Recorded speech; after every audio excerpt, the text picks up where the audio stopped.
ক্ষমা চেয়ে নেই। আমাকে কাল সকালবেলা এখান থেকে গাড়িতে ঢাকা যেতে হবে, 7-8 ঘন্টা মতো লাগে। এরপরে কাল সকাল 7:30টার সময় আমাকে রাজশাহী যেতে হবে, 7:30টার ফ্লাইটে। তার মানে আমি আগে ক্ষমা চেয়ে নিচ্ছি। আপনাদেরকে বোধ হয় আমাদের জন্যই সংক্ষিপ্ত করা হলো। অনেকে বক্তব্য চেয়েছিলেন, আপনাদের বক্তব্য দেওয়ার সুযোগ হয়নি। তো আমি এর জন্য দায়ী, এই জন্য আপনাদের কাছে ক্ষমা প্রার্থী। আর আপনারা বেশ কিছু কথা বলেছেন এবং আমি একটু কথা বলবো। এবং আমি, আপনারা জানেন যে আমি যা বিশ্বাস করি তাই বলি, এবং আমি রাগঢাক না করে বলি, সরাসরি বলি। আপনাদের কারো কেউ একমত হবে, দ্বিমত হবে, আমার বক্তব্য আমি দেবো, আপনার বক্তব্য আপনি দিয়েছেন, আপনার মতামত আছে, আমি আপনাদেরকে শ্রদ্ধা করি, সম্মান করি। আশা করি আপনারাও সহনশীলতা প্রদর্শন করবেন। আমরা কিছুক্ষণ আগে আপনারা এখানে দেখেছেন, বোধহয় কারো কেউ দেখেছেন, 42 জন আমাদের তরুণ এখানে ছিল। 42 জন বিভিন্ন আত্মীয় ছিলেন, বিভিন্ন বিশ্ববিদ্যালয়, কলেজ, এগুলো। তারা, আমরা আলাপ করছিলাম যে ওই যে জাতীয় সঙ্গীতের শেষ পংক্তি মনে আছে? মাতর বদনখানি মলিন হলে আমি নয়ন জলে ভাসি। তো তাদেরকে জিজ্ঞেস করলাম, ঠিক আছে, তোমরা কি মনে করো, কারা কারা মনে করো মায়ের বদনখানি হাস্যোজ্জ্বল? দুর্ভাগ্যবশত আপা দেখেছেন একজনও হাত তুলল, আর সবাই বললো মায়ের মুখ বদনখানি মলিন। এবং আপনাদের আপার কথা ছাড়াই, আপার তো বাদ দিয়েই হয়তো আমার হাসিনা বেগম যুদ্ধ না ওকে চাইতেও না ওকে, উনি ছাড়াই বোধহয় সবাই মুখ দিয়ে, সবার যেই আপনারা যে সেন্টিমেন্ট, যেই অনুভূতি ব্যক্ত করলেন, তাতে বোধ হয় ওই মেয়েদের সাথে আপনারা একমত মনে করেন। ভাই, এই বোন, এই অন্যরা, আপনারা একমত মায়ের বদনখানি মলিন। এখন তাহলে মায়ের বদনখানি মলিন হলে কেন মলিন? কারণ ওই যে আমার সভাপতি দিলীপ বলেছে, আপনারাও বলেছেন, আমাদের নির্বাচনে চলে গিয়েছে। আমাদের মায়ের বদনখানি মলিন ছিল 1971 সালে। আমাদের প্রজন্ম সেদিন আমরা বঙ্গবন্ধুর ডাকে করেছিলাম, যার যা কিছু আছে তা দিয়ে শত্রুর মোকাবেলা করেছিলাম এবং ঘরে ঘরে যুদ্ধ করেছিলাম। এবং কি জন্য মুক্তিযুদ্ধ কেন হয়েছিল? মানুষের আত্মনিয়ন্ত্রণের অধিকার প্রতিষ্ঠা করবে, সাম্য মানবিক মর্যাদা বোধ এবং ন্যায় বিচার, সামাজিক ন্যায় বিচার প্রতিষ্ঠা করবে। এটা কি হয়েছে? আমরা তো ভাত কাপড়ের জন্য যুদ্ধ করেছি। ভাত কাপড় হবেই, ভাত কাপড়ের জন্য যুদ্ধ করেছি। আমরা যুদ্ধ করেছি ওই অধিকার করেছি। তো এই অধিকারগুলো যখন চলে যায়, আমাদের ভোটাধিকার নাই, আমাদের চিন্তার স্বাধীনতা আছে, বাক স্বাধীনতা কিছু কিছু আছে, আবার ডিজিটাল সিকিউরিটি একটা আছে, ঠিক যেভাবে সাইবার সিকিউরিটি অ্যাক্ট, তারপরে ইত্যাদি ইত্যাদি। আমাদের বাক স্বাধীনতা যেখানে সীমিত, আমার অনেকগুলো নাগরিক অধিকার যখন করব, তখন আমরা কি সেই মুক্তিযুদ্ধের পথে আছি, মুক্তিযুদ্ধের চেতনার পথে আছি? আমার মনে হয় আমরা যোজন দূরে। আর আপা উন্নয়নের কথা বলেছেন। আমি এই যে কোভিডের পরে, কোভিডের সমস্ত বেশি কোভিডের পরে আমি ওই যে ইয়েতে গিয়েছিলাম, মংলাতে যাওয়ার পথে দেখলাম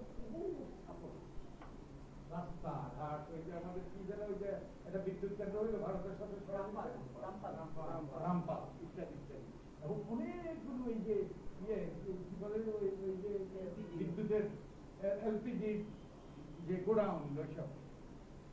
আমার যেটা মনে হলো, উন্নয়ন তো অনেক হয়েছে, রাস্তাঘাট অনেক হয়েছে না, অনেক অবকাঠামো হয়েছে, উন্নয়ন হয়েছে, উন্নতি কি হয়েছে? উন্নতি মানে আমার শিক্ষার উন্নতি, আমার স্বাস্থ্যের উন্নতি, আমার গণতান্ত্রিক অধিকারের উন্নতি, আমার দুর্নীতিমুক্ত সমাজ, আমার লুটপাটের অভাব, দুর্বৃত্তায়নের আবার দুর্বৃত্তায়নের কথা হচ্ছে দুর্বৃত্তায়নের দূরীভূত করা উন্নয়ন হয়েছে হ্যাঁ নিরাপত্তার অভাব উন্নয়ন কি হয়েছে আপনারাই তাহলে এখন আমাদের যেখানে গণতান্ত্রিক অধিকার হরণ করা হয় যেটা পাকিস্তানিরা করেছে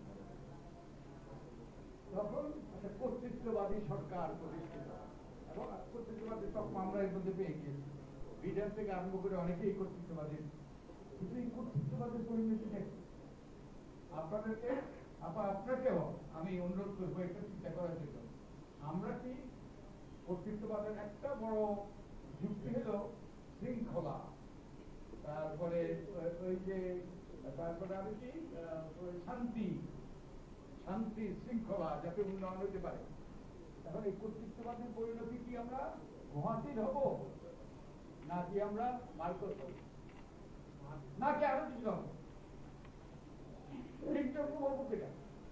চিন্তা করে দেখো এই কর্তৃত্ববাদের পরিণতি কোথায় মহাতির হব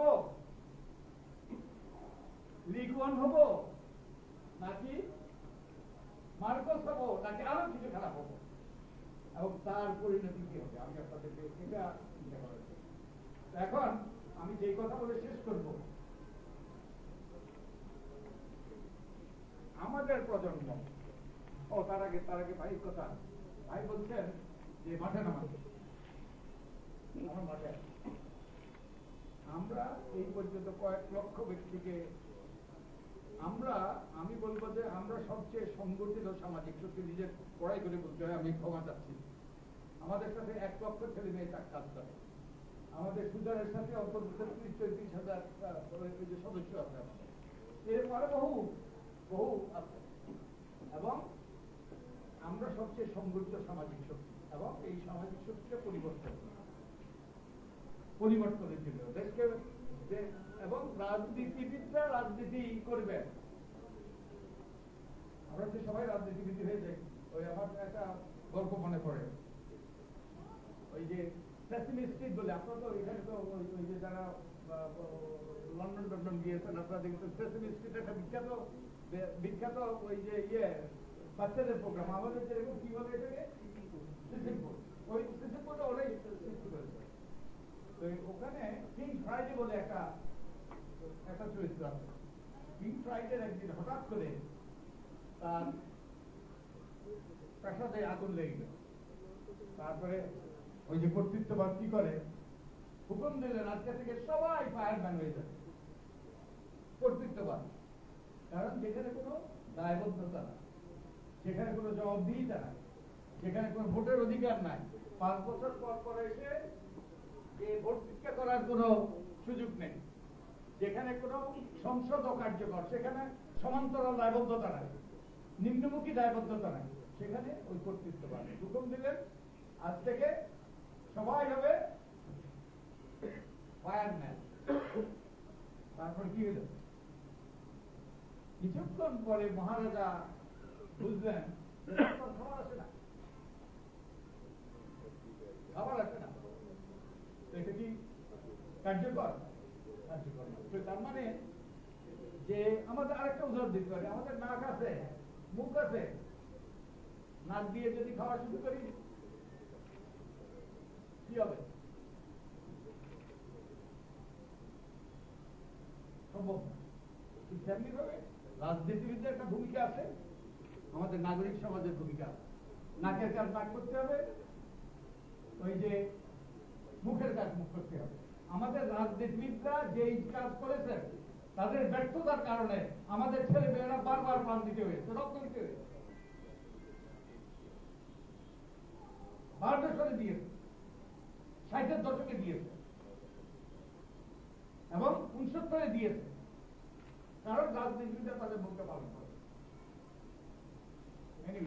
রাজনীতিবিদদের কাজ রাজনীতি আমরা ওই যে আমাদের দুর্ভাগ্যগ্রস্ত আরেকটা যেটা হয়েছে রাজনীতিতে ধস নেমেছে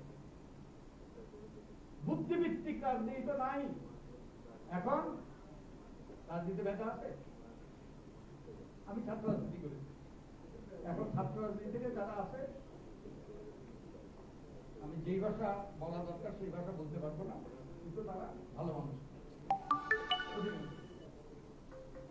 এই যে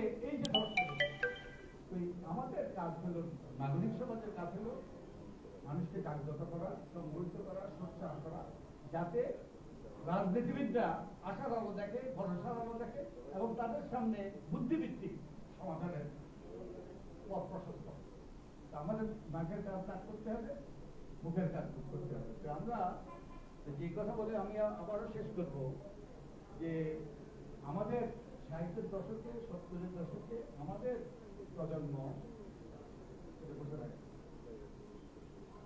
আমাদের প্রজন্ম, বঙ্গবন্ধুর ডাকে যার যা কিছু আছে তা দিয়ে শত্রুর মোকাবেলা করেছে, ঘরে ঘরে দুর্গ গড়ে তুলেছে, প্রাণ দিয়েছিল, রক্ত দিয়েছিল। আজকে আপনারা কি করবেন, আমরা কি করব?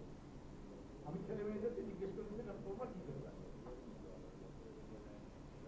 তাদের মধ্যে তারা একটু ধাক্কা খেয়েছে এবং তারা ওই যে বিসিএস হওয়া আর কিংবা ওই যে বিদেশে পাড়ি দেওয়ার এখন তো হয় নাই, হয়তো হবে, কিন্তু এখন কি করবে? আজকে আপনাদের মনেও আমার কাছে অবস্থা, আমি কি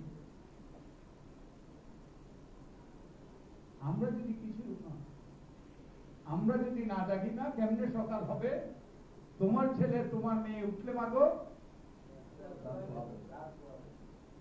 আমরা অন্ধেকে আমরা গালিগালাজ করলাম, এই নাই ওই নাই, এই সমস্যা ওই সমস্যা, ওকে দোষারোপ করলাম, কিচ্ছু হবে। ইউ আর দ্য কি ওই যে কি ওই যে শেষ লাস্ট ছেলে মেয়েদের সামনে ওই কারণটা কি বললাম, ওই যে না ওই যে কে করিবে কাজ, কে জাগিবে আজ, কে গুছাবে জননীর লাজ। আমি আমার কাজ করছি, আমার বিবেক পরিষ্কার, আমি আমার সর্বশক্তি নিয়োগ করছি। আপনি কি করছেন?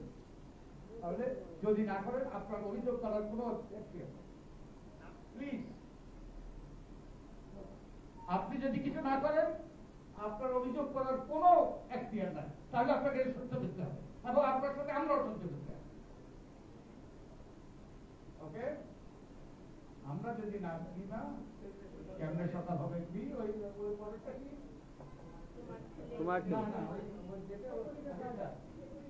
কে করিবে কাজ, কে গুছাবে, কে করিবে কাজ, কে জাগিবে আজ, কে জাগিবে আজ, কে করিবে কাজ, কে গুছাবে জননীর লাজ। আপনার আজকে নিজেকে আপনার সামনে দাঁড় করান, তাহলে সমাধান হবে, তা নাহলে সব হবে না। আমি ক্ষমা চাচ্ছি, আমাদের চলে যেতে হবে। আপনাদের আমি বেয়াদবি করেছি, আপনাদেরকে চ্যালেঞ্জ করেছি, আপনাদের যদি হয়তো অশালীন কথা বলেছি, আমার চলে যেতে হচ্ছে। আপনারা ভালো থাকেন। ওকে, কে গুছাবে জননীর লাজ। ধন্যবাদ আপনাকে। আমরা হয়তো আশা ছিল যে 6টা পর্যন্ত অনুষ্ঠানটা চলবে এবং যেহেতু উনি চলে যাবেন তাই আমরা ওনাকে অতিরিক্ত করে নিলাম। এই জন্য আমি ব্যক্তিগতভাবে আপনাদের প্রতি দুঃখ প্রকাশ করছি যে আপনাকে যথেষ্ট করে আগে মিটিং এর আগে বসেই রাখতে কিছুক্ষণ পার করে দিচ্ছি।